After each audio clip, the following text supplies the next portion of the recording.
Bonjour à tous. Premièrement, merci d'être présent ce matin pour le premier webinaire de la saison. Je remercie également notre invitée Christine Michel d'avoir accepté de venir nous présenter une partie de ses travaux. Cette semaine, en collaboration avec Québec Océan et avec Pêche et Océan Canada, nous recevons Christine Michel, qui est une chercheuse au ministère des Pêches et Océan Canada et qui travaille dans l'Arctique depuis plus de 30 ans. Elle est spécialisée en océanographie polaire et étudie les processus qui influencent la production primaire et le cycle du carbone de l'océan Arctique. Madame Michel est impliquée dans plusieurs dossiers majeurs et je vous en cite quelques exemples en rafale. Elle est membre experte du groupe de travail du Conseil arctique depuis 2011.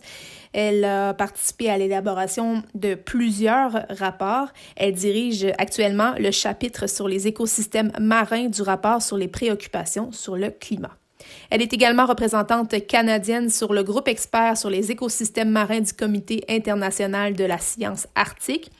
Et plus liée à la présentation d'aujourd'hui, elle dirige le programme multidisciplinaire Arctique de pêche et océan Canada, nommé Last Ice dans la mer de Lincoln. Ce programme supporte l'aire marine protégée de Tuvalutuk. Et avant de lui céder la parole pour qu'elle nous en parle plus en détail, je vous informe qu'une période de questions est prévue à la fin de la présentation, qui, elle, durera environ 30 minutes. Donc, on vous invite à réserver vos questions pour cette période. Donc, dès maintenant, je vous cède la parole et je souhaite à tout le monde un excellent webinaire. Merci. Tout d'abord, bonjour à toutes et à tous. Merci beaucoup aux organisateurs de m'avoir invité pour cette occasion de présenter nos résultats. Et aussi, merci à l'audience d'être présent ce matin pour certains, probablement dans d'autres time zones pour d'autres. Aujourd'hui, je vais vous parler de la glace de mer dans l'Arctique, de l'âge de la glace de mer arctique et aussi de la conservation d'écosystèmes uniques de l'extrême arctique canadien. En fait, le travail que je présente, j'essaie de faire bouger ma... Oh, j'ai un problème de... Voilà. Donc, le travail que je présente est fait le résultat de nombreuses collaborations et de partenariats avec différentes organisations, dont en particulier nos partenaires du Nord, mais aussi des partenaires académiques au Canada, à l'international, ainsi que des institutions, en particulier du gouvernement fédéral. Donc, ma page titre devrait plutôt ressembler à ceci pour refléter l'importance des partenariats qui ont supporté tous les efforts de ce programme. Quand on parle le titre de ma présentation de jeunesse éternelle, quand on pense à l'âge de la mer, de la glace de mer de l'Arctique, on sait que la glace de mer de l'Arctique rajeunit, qu'elle est en déclin depuis plusieurs décennies, environ depuis quatre décennies, particulièrement un déclin qui est particulièrement important au cours des 20 dernières années. Si on regarde la figure de gauche ici, c'est la figure avec laquelle les gens sont le plus souvent familiers. C'est l'étendue minimum du couvert de glace de septembre 79 à 2020, donc les données les plus récentes. Et on parle d'un déclin maintenant qui est d'environ 13% par décennie, donc un déclin qui est vraiment remarquable. On peut faire le même graphique pour tous les mois de l'année maintenant dans l'Arctique et on a ce déclin qui a un différent taux, mais on a un déclin pendant tous les mois de l'année. Je présente ici la période de septembre parce que c'est l'étendue minimum de glace de mer de l'Arctique. C'est donc la glace pluriannuelle. C'est la glace qui survit à la fonte printanière et estivale et qui va croître à nouveau à l'automne subséquent. Donc, c'est une glace qui va accumuler différentes couches d'âge de glace et qui devient plus épaisse d'une année à l'autre. Sur ma droite, c'est peut-être un graphique qu'on connaît un petit peu moins, c'est la saisonnalité de la glace, donc ça montre la période de croissance. En début d'axe des X, on est en fin septembre, donc on a ici encore l'étendue minimale du couvert de glace. On voit très bien que L'année 2020-2021, qui est en bleu, est nettement en deçà de la moyenne des années 81 à 2010 et de la médiane qui est en gris avec l'ombrage gris. Et puis, j'attire aussi sur votre attention sur le fait que 2020-2021, donc l'année présente, se trouve à être comparable en termes de déclin de glace pluriannuelle au début de saison et de glace annuelle et pluriannuelle par la suite, comparable à l'année 2012-2013, qui est une année remarquable parce que c'est encore l'année où on a vu l'étendue de glace la plus faible dans l'océan Arctique du record satellitaire. On peut regarder ceci d'une façon un peu différente. Ici, ça, c'est une figure que les gens connaissent moins. C'est le changement de volume de glace. Et la figure présente des anomalies par rapport à la moyenne, ce qu'on ne comprend pas nécessairement directement. Donc, je l'ai simplifié avec les deux blocs qui montrent à gauche la moyenne de 79 à 2016 et puis à droite la période de 2020. J'ai choisi ici encore la moyenne en septembre, donc l'étendue minimum du couvert de glace qui représente, comme je le disais tout à l'heure, cette glace pluriannuelle en fin de saison. On voit qu'on a perdu en fait 2/3 du volume de glace de l'océan Arctique au cours des dernières décennies. C'est un déclin qui est vraiment important. Finalement, si on veut avoir une vue d'oiseau, les images satellites nous permettent d'avoir une idée de la distribution de la glace par type d'âge, par type d'épaisseur aussi, qui est liée à son âge. À gauche, ici, c'est l'étendue de glace en mars, donc l'étendue maximum du couvert de glace en 85. À droite, en 2020. On voit beaucoup de rouge qui constitue près de la moitié de la surface en 85. C'est de la glace qui est âgée, c'est de la glace de 4 ans et plus. Et dans nos livres d'océanographie polaire des années 80, c'est ce qu'on apprenait. On apprenait que la glace pluriannuelle représentait en fait environ la moitié de l'étendue de la glace du couvert arctique. Maintenant, en 2020, à droite, on voit, c'est très, très différent, des changements majeurs. Il reste uniquement une bande de glace âgée, la bande rouge, qui se retrouve au nord de l'archipel canadien et aussi au nord du Groenland. Cette glace persiste dans cette région unique et ces changements ont donc amené le Conseil arctique, les pays membres du Conseil arctique et aussi d'autres organisations comme le Fonds mondial pour la nature, WWF, à recommander des actions de conservation pour cette zone unique où on a cette glace pluriannuelle qui persiste, un écosystème unique qu'on a surnommé la Last Ice Area, donc la dernière zone de glace. Et le Canada a pris ces recommandations très au sérieux. Et en 2017, on a eu une annonce ministérielle pour encourager, ou en fait pour s'engager à la recherche et à la conservation de cette zone unique de glace, de cet écosystème unique de tout l'Arctique en fait. Et cet engagement préliminaire a été suivi en 2019 par la désignation par ordre ministériel de l'aire marine protégée de Tuvalu-Tuk, qui est en fait cette région où on retrouve la glace pluriannuelle, cette vieille glace de l'océan Arctique, pour justement conserver ou tenter de conserver l'écosystème unique qu'on y retrouve. Tuvalu-Tuk, c'est l'aire marine protégée qui est la plus étendue, la plus vaste de toutes les aires marines protégées au Canada. Elle fait à elle seule, je crois, environ 5,5 % des aires marines protégées. Et son établissement en 2019 a aussi permis au Canada de rencontrer les objectifs de conservation selon la Convention de la biodiversité. C'est les objectifs de conservation de Aichi. Donc, on a une région unique pour laquelle on souhaite avoir une conservation d'écosystèmes vraiment particuliers. En plus d'avoir la présence de glaces pluriannuelles dans cette région de Tuvalu-Tuk, il y a aussi d'autres caractéristiques très intéressantes.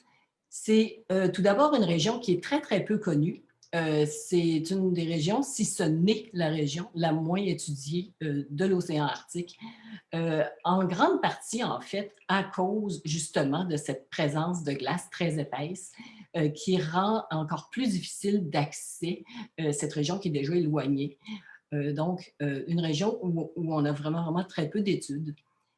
Et aussi, c'est une région importante en termes de connectivité avec l'océan Arctique en général, à la fois pour la biochimie de l'océan Arctique et aussi les échanges avec l'Arctique canadien. Tuvalu-Tuk et la mer de Lincoln aussi vers l'est sont influencés par la gyre de Beaufort, qui est en amont, en fait, et aussi par la dérive transpolaire qui transporte à la fois de la glace qui va venir s'accumuler le long de l'archipel canadien et aussi les propriétés océaniques qui se transforment alors qu'elles transitent, que l'eau transite dans la région de Tuvalu-Tuk. Et la région elle-même va influencer la mer de Baffin, la Polynésie des eaux du Nord, par l'exportation à la fois de ses propriétés océaniques et aussi de la glace à travers en particulier le détroit de Nares. Donc, une influence vers des écosystèmes de l'Arctique canadien qui sont des régions très productives et qui ont une valeur socio-économique importante pour les communautés du Nord. Donc, on a une région qui est importante en termes de glace pluriannuelle.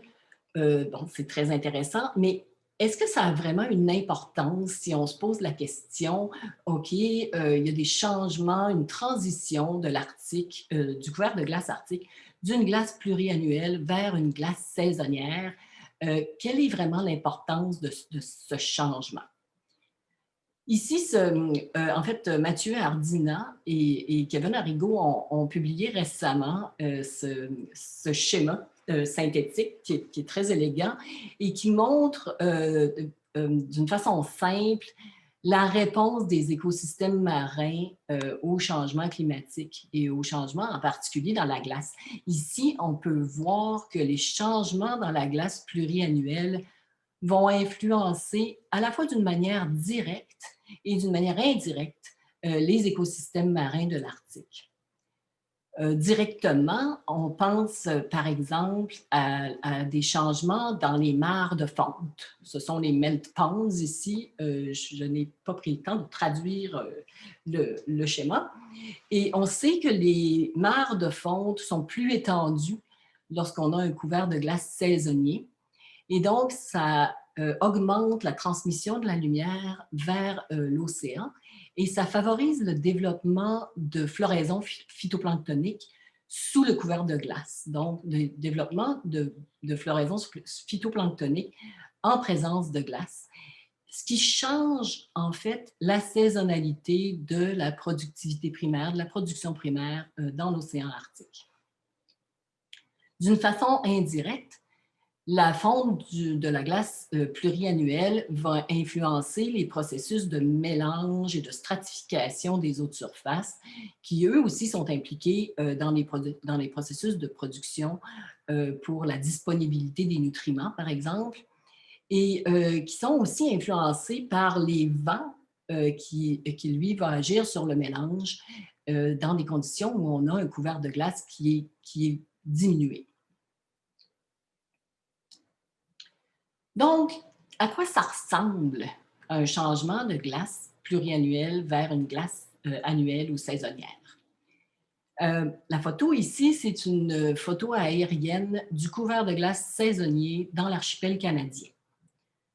On voit bien que la distance minimise un peu le relief, mais on a un couvert de glace qui est très uniforme ou relativement uniforme.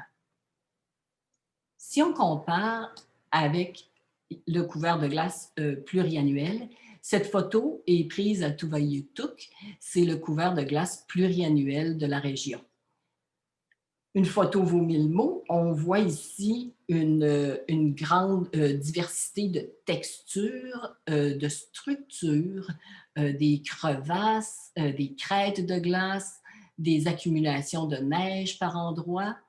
Donc, une mosaïque de conditions qui vont influencer à la fois les processus en surface, les processus dans la glace et aussi les processus sous le couvert de glace. Et pour vous montrer sous le couvert de glace, c'est une photo du couvert de glace à Tuvalutuk. On a ici une extrême diversité d'habitats sous le couvert de glace avec des structures qui peuvent créer des refuges pour certaines espèces. Donc, un couvert de glace qui est vraiment hétérogène et qui a une variabilité extrême et avec des niches écologiques qu'on ne retrouverait pas sous un couvert de glace saisonnier. Donc, je voudrais vous parler un petit peu plus du programme MAP LASTICE. C'est le programme de recherche mené par le ministère à Tuvalutuk pour supporter une connaissance écosystémique de la région. C'est le programme multidisciplinaire arctique. Et l'acronyme du programme, en fait, fait un peu référence à cette idée de découverte d'une région qu'on connaît très, très peu. Dans cette région, on retrouve donc la glace la plus âgée de l'Arctique, mais on a aussi de la glace annuelle côte à côte, ce qui nous donne à la fois une fenêtre sur le passé et sur le futur. Donc, l'image ici, c'est une image satellite de Cryosat de mars 2019. On voit encore cette présence d'un couvert de glace très, très épais, donc cette glace ancienne de l'Arctique. Pour notre programme, on utilise une approche écosystémique. On est particulièrement intéressé à cette diversité d'habitats, la diversité d'espèces, le rôle de la glace pluriannuelle et aussi les impacts donc de ces changements d'une transition de la glace pluriannuelle vers une glace saisonnière.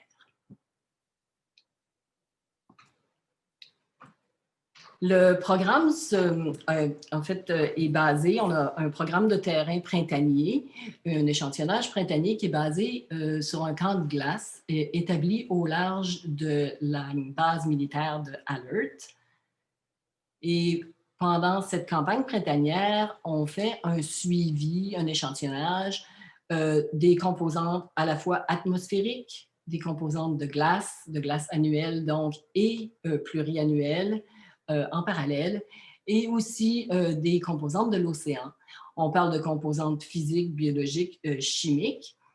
On utilise une variété d'approches qui combinent des approches plus traditionnelles comme le carottage pour prélever les carottes, faire des mesures biogéochimiques et l'utilisation de bouteilles Niskin pour la colonne d'eau, mais aussi avec des technologies plus nouvelles, comme l'utilisation d'un drone pour caractériser l'habitat de surface de la glace et l'utilisation d'un sous-marin pour caractériser l'habitat sous la glace, cette complexité qu'on a vue, et l'habitat benthique. Et pour le suivi, évidemment, on utilise des mesures, des instruments autonomes, une station météo par exemple, des déploiements des mouillages de courantomètres, de CTD sous la glace. J'en profite en fait pour souligner et remercier le travail absolument extraordinaire de l'équipe du programme MAP LASTICE et encore de nos partenaires avec un support incroyable de nos partenaires du Nord, des associations de trappeurs et de chasseurs de Resolute de Grise Fjord et aussi un support logistique absolument fantastique de l'étude du plateau continental polaire, de la base militaire d'alerte qui nous permet aussi de faire des expériences en parallèle pour voir les réponses adaptatives des algues de glace, par exemple, et de Environnement Canada avec qui on travaille étroitement. Donc, sur le terrain, ici, c'est des photos de l'équipe. On avait une équipe de 26 personnes qui ont participé au terrain. Donc, un effort d'échantillonnage qui est vraiment remarquable. Et à la composante du camp de glace, on y ajoute une composante pour faire des survols aériens pour évaluer la distribution et l'abondance des mammifères marins dans la région. Donc, en résumé, on a échantillonné pendant 2 années, en 2018-2019. En 2018, on a prélevé 258 carottes. En 2019, presque 400 carottes de glace. La moitié de ces carottes sont des carottes de glace pluriannuelles. Donc, c'est un nombre de carottes impressionnant. Si on regarde ça en termes de longueur de glace échantillonnée, on a échantillonné près d'1,5 km de glace. C'est, je crois, l'effort d'échantillonnage de carottes pluriannuelles probablement le plus étendu dans l'Arctique présentement, au moment où on se parle, disons. Et puis, l'épaisseur de glace varie, les conditions varient évidemment d'une année à l'autre. L'épaisseur maximale de la glace échantillonnée en 2018 était de 4,7 mètres. Donc, c'est de la glace, ça représente de la glace de 4 à 5 ans et c'est vraiment la glace la plus âgée et la plus épaisse qu'on retrouve dans l'océan Arctique. En termes de questions qu'on s'est posées et de résultats, la première question qu'on se pose, c'est est-ce que les communautés de glace sont similaires dans les deux types de glace, dans notre glace pluriannuelle, notre glace annuelle? Alors, on a échantillonné à différentes strates dans la glace, mais quand on regarde les communautés d'une façon générale, en fait, les communautés de glace sont similaires. On ne voit pas de différence remarquable si on reste au grand groupe d'algues de glace. Il faut en fait aller plus loin et si on regarde les communautés d'une façon plus spécifique, à ce moment-là, il y a vraiment des différences marquantes et claires qui sont mises en évidence. On a fait ici une analyse des communautés des différentes espèces et on voit bien les différentes couleurs. En fait, le graphique de gauche, c'est la glace annuelle. Le graphique de droite, c'est la glace multiannuelle. On voit une grande présence de vert dans la glace annuelle. Et dans la glace pluriannuelle, on a une distribution plus équilibrée du orange, bleu, gris. Donc, des espèces différentes, une composition spécifique différente dans nos communautés de glace entre la glace annuelle et la glace pluriannuelle, mais des différences qu'on ne verrait pas si on restait au niveau vraiment général des grands groupes. Et pourquoi est-ce que ça peut être important? Ça peut être important en termes de biodiversité, mais c'est aussi important en termes de signal biogéochimique parce que si on change la communauté de glace, on va se trouver à avoir un carbone, un signal biochimique différent et ça va influencer le cycle du carbone. Donc, on a une étude récente qui a montré que les communautés microbiennes de surface répondent aux différentes sources de carbone qui sont produites par les algues de glace. Et ici, j'attire uniquement votre attention, pour simplifier l'histoire, j'attire votre attention sur les couleurs. À gauche, on a le rond gauche, c'est le témoin. Et à droite, on a la réponse des communautés à la matière organique de la glace. On voit donc des changements majeurs, les couleurs sont vraiment différentes. Ce que ça veut dire, c'est que si on change le type de glace, on change nos communautés qui vont influencer à la fois le type de carbone et la composition en carbone. Et avec on s'attend à avoir donc en résultat un changement dans la respiration et le cycle du carbone dans l'océan. Maintenant, je vais revenir à la diversité, à la biodiversité dans la glace pluriannuelle. On a vu avec notre photo qu'il y avait cette mosaïque de conditions avec des structures différentes. Alors ici, on a comparé des mares de fonte, de la glace ce sont des mares de fonte qui sont recongelées, en fait, pendant notre période d'échantillonnage. On a comparé avec des hummocks, qui sont des structures très épaisses. Et notre échantillonnage vertical nous permet aussi de voir les différentes communautés dans les différentes couches de glace qui, en fait, représentent des accumulations au cours de différentes années. Sur ce graphique, les différentes couleurs dans chacune des strates représentent des communautés spécifiques qui sont statistiquement différentes. Alors, on voit bien, si on prend l'exemple des mares de fonte à la surface, on a du gris, c'est la seule communauté qui a cette couleur.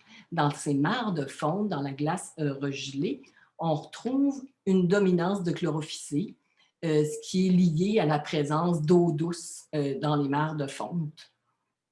Et si on regarde en comparaison nos hummocks, et si on choisit par exemple la couche centrale ou dans les hummocks, on a une communauté complètement différente.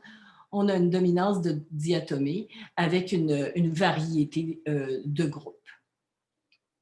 Donc, on se trouve à avoir une grande diversité de communautés, à la fois à l'horizontale, donc spatialement, dans différents habitats, mais aussi à la verticale. Donc, la glace intègre différentes communautés et il y a des signatures biologiques différentes dépendamment de l'influence des facteurs et des processus de fonte et de refroidissement, de regel. Maintenant, si on progresse le long du réseau trophique, donc dans l'écosystème, en termes de zooplancton, ici on a une magnifique photo. On a remarqué des espèces qui sont des espèces panarctiques. Ici, c'est un siphonophore qui est une espèce panarctique mésopélagique. En fait, le siphonophore, probablement, c'est l'espèce Marus ortocana.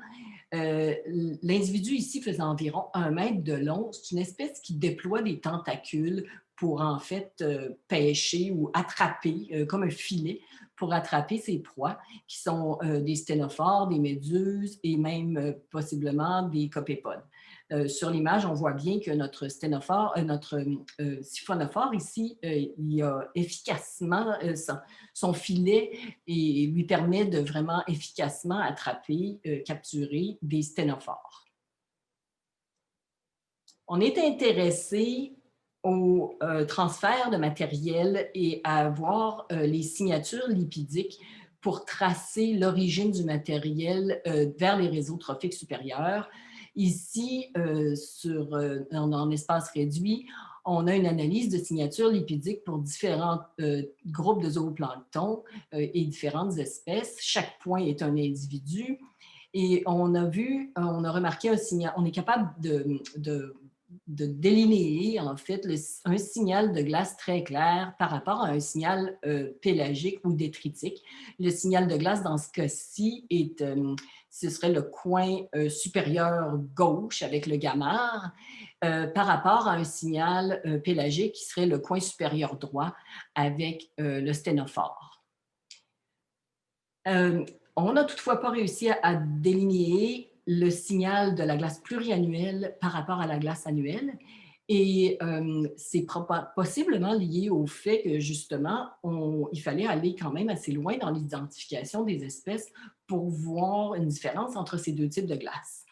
Donc, en termes de signature lipidique ou de biomarqueurs, il faut vraiment avoir les biomarqueurs qui permettent de spécifiquement tracer les différences entre les deux types de glace pour pouvoir suivre ces différences dans l'écosystème.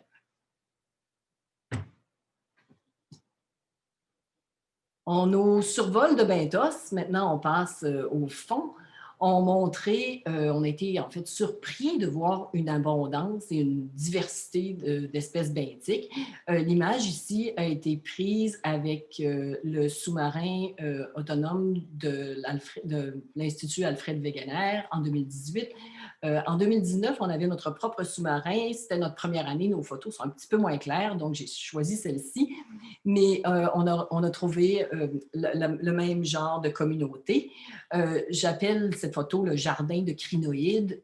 C'était quand même surprenant de voir toute cette diversité, cette abondance de benthos dans une région où on s'attendait à peu de production et ça nous suggère ici qu'il y a probablement ou possiblement un couplage relativement étroit entre la glace, le pélagique et le benthique. Et finalement, nos survols de mammifères marins ont aussi montré des résultats très intéressants. On a mis en évidence la présence de morses dans la région de Archer Fjord, le fjord de Archer, qui est à l'est de la région de Tuvalutuk. Et cette présence de morses est en fait beaucoup plus au nord que leur aire de répartition documentée. Donc, ça met en évidence le peu de connaissances qu'on a de la région et ça permet aussi de voir que ces nouvelles découvertes nous pointent vers des révisions, en fait, d'aires de distribution pour des espèces qui sont connues. Alors, on peut se poser la question, qu'est-ce qu'on va découvrir pour les espèces qui sont moins connues? En 2019, on est retourné et on a confirmé la présence de morses encore, mais aussi d'autres mammifères marins, en particulier des narvals. Donc, ça suggère que le fjord de Archer et peut-être aussi d'autres fjords qui n'ont pas été étudiés seraient des régions d'importance écologique pour les mammifères marins. Ça nous pointe aussi où ça abonde dans le sens de cette idée de couplage entre la glace pélagique et benthique, étant donné que les espèces de mammifères marins, les morses, les narvals, sont des espèces qui utilisent beaucoup de ressources benthiques. Alors, en résumé, jeunesse éternelle, est-ce que c'est une impasse? Peut-être pour les écosystèmes marins, mais plutôt une transition fondamentale qui influence la biodiversité, la distribution des espèces et même le cycle du carbone dans l'Arctique. Maintenant, en termes de conservation, Tuvalutuk aide à positionner le Canada, en fait, comme chef de file pour la conservation des écosystèmes marins de l'Arctique.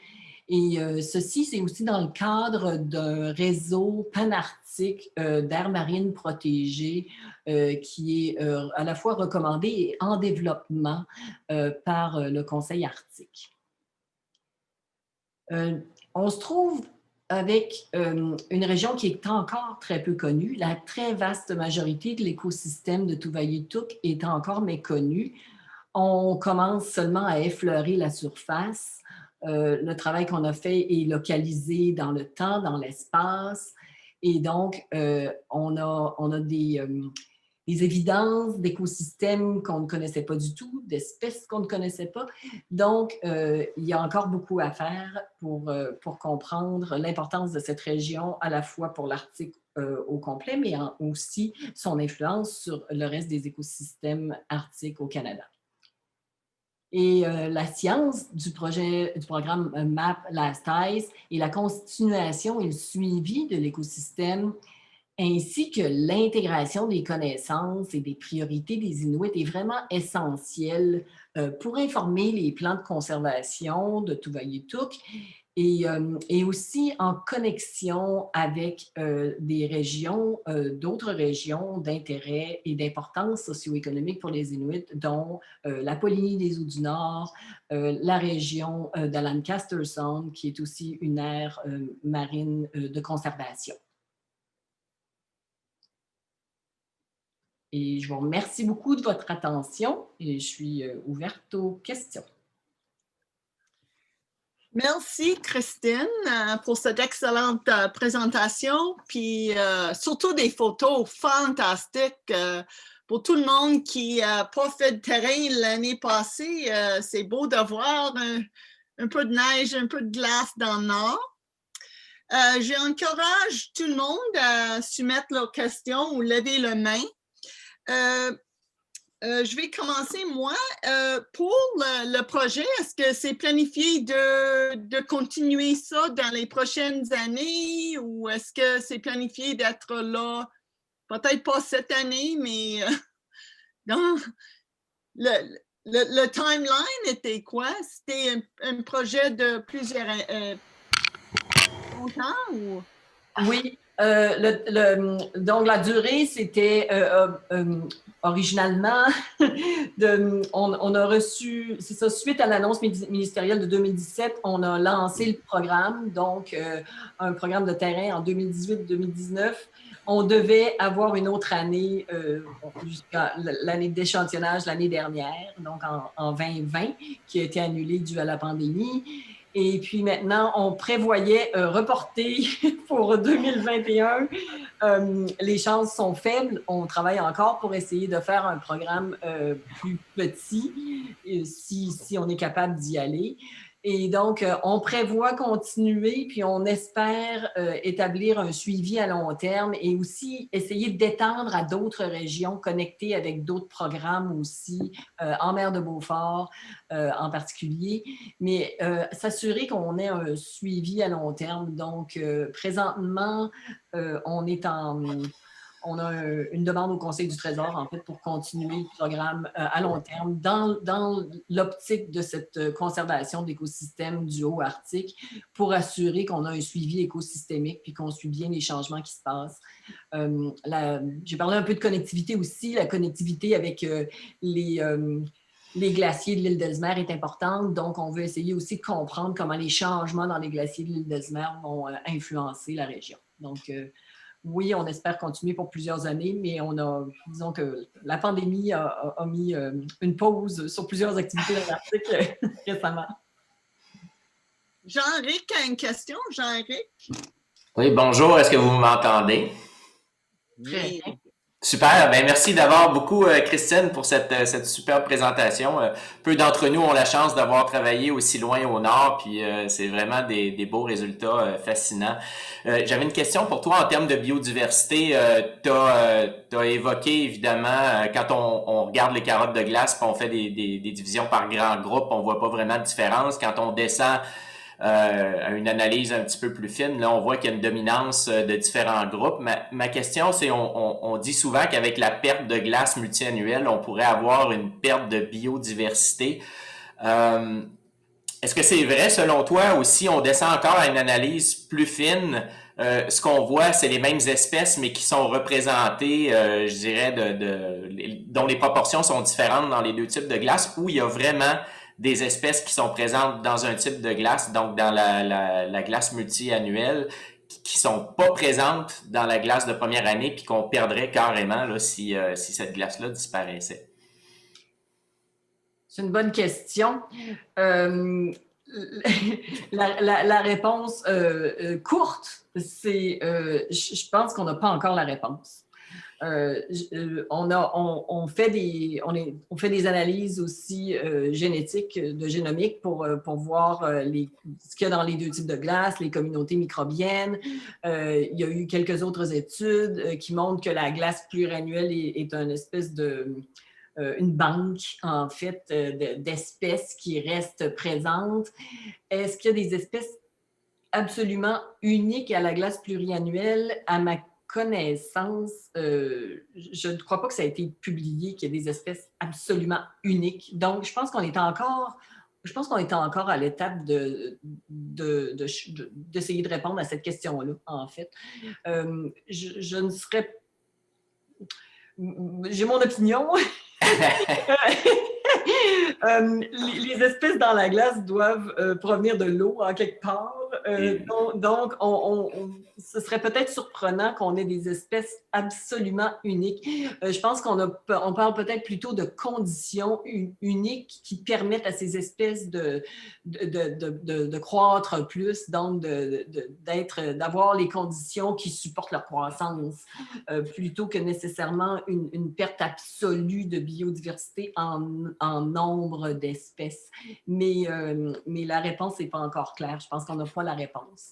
On sait qu'il y a des communautés vraiment uniques, par exemple, dans les glaciers de l'île d'Ellesmer, donc, qui sont vraiment anciens. Notre glace de mer de l'Arctique, notre glace pluriannuelle est quand même moins ancienne. C'est de la glace de 5 années. Donc, on n'a pas exactement le même genre de conditions dans ce cas-là. Une chose qui est intéressante, par exemple, c'est qu'on se retrouve au nord de l'archipel canadien, dans Tuvalu-Tuq, avec des espèces qui sont... la glace sert de transport, en fait, de train, qui nous amène des espèces, par exemple, de la mer de la Tève. Donc, ça sert aussi de voie de transport, d'échange de ces espèces qui ne seraient pas nécessairement ou qui ne sont pas dans la glace annuelle qui, elle, est formée sur place. Et ça, je pense que ça a beaucoup d'importance. Je pense que ça a beaucoup d'importance en termes de transfert d'espèces et de leur croissance subséquence aussi dans l'eau lors de la fonte. Donc, il y a tout cet aspect de connectivité qui est à grande échelle qu'on ne retrouve pas avec la glace saisonnière et qui est très importante pour la biodiversité, mais aussi pour les écosystèmes, le cycle du carbone. Merci, très clair. Merci Jean-Éric, merci Christine. Est-ce qu'il y a des autres questions? Je ne vois rien. Moi, j'ai seulement une courte question sur la collaboration internationale, étant donné qu'il n'y a pas beaucoup de glaces pluriannuelles qui restent. Je veux savoir s'il y a un gros intérêt des autres pays arctiques dans la recherche que vous faites au Canada ici. Oui, en effet, au cours des dernières années, l'intérêt international pour d'étudier l'écosystème de glace pluriannuel a vraiment grandi rapidement. Donc, oui, beaucoup d'intérêt pour des collaborations avec différents pays. En particulier, dans ce cas-ci, on a travaillé étroitement avec l'Institut Alfred Wegener. En 2018, ils avaient une composante importante pour la caractériser, l'écosystème, l'impact de la neige, la distribution de neige, ils ont aussi apporté leurs sous-marins. On travaille aussi avec les UK, donc c'est l'Angleterre. On ne sait pas comment le traduire en français directement. Et puis, beaucoup d'autres intérêts. On a lancé au départ du programme un atelier international justement pour établir ces collaborations, ces partenariats avec différents groupes. Les gens, d'autres intérêts, c'est des océanographes, puis la communauté océanographie, atmosphère est aussi très intéressée à cette région qui joue un rôle important dans les échanges à grande échelle. Donc, oui. C'est parfait. Donc, je ne vois pas des autres questions. Donc, je vais dire merci, Christine. Debbie, j'avais une question. Oh, je m'excuse, Brigitte. C'est pas grave. Oui, Christine, tu as mentionné l'intérêt du Conseil arctique pour les aires marines protégées dans l'Arctique. Est-ce qu'il y en a d'autres actuellement en dehors du Canada? Oh boy, j'ai pas fait mes devoirs là-dessus. Il y en a, oui. il y a en fait le groupe PAIM du Conseil arctique, c'est le groupe de protection des protection des écosystèmes marins arctiques, je pense en français, travaille présentement sur le développement, ils appellent ça un toolkit, donc le développement d'un réseau d'aires marines protégées avec des directrices, des critères pour établir ces aires marines protégées, dont la connectivité est un de ces critères, la représentation d'écosystèmes uniques est un autre de ces critères. J'ai pas fait mes devoirs à savoir dans les différents pays qu'est-ce qui a été établi en termes d'aires marines protégées, mais il y a un effort existant qui a commencé il y a déjà plusieurs années pour développer ce toolkit pour un réseau panarctique d'aires marines protégées. On espère en fait que Tuvalu-Uttuk ferait en partie de ce réseau d'aires marines protégées. Beaucoup d'intérêt pour la région du nord du Groenland aussi, en particulier à cause de cette présence de glace pluriannuelle et de l'exportation de glace du côté est du Groenland. OK. Mais est-ce que tous les pays du Conseil arctique sont favorables à ça ou il y a des réticences Je pense en particulier à la Russie. Est-ce qu'ils sont ouverts à ces idées-là ou... Ça, c'est peut-être trop lourd. Oui, ben, il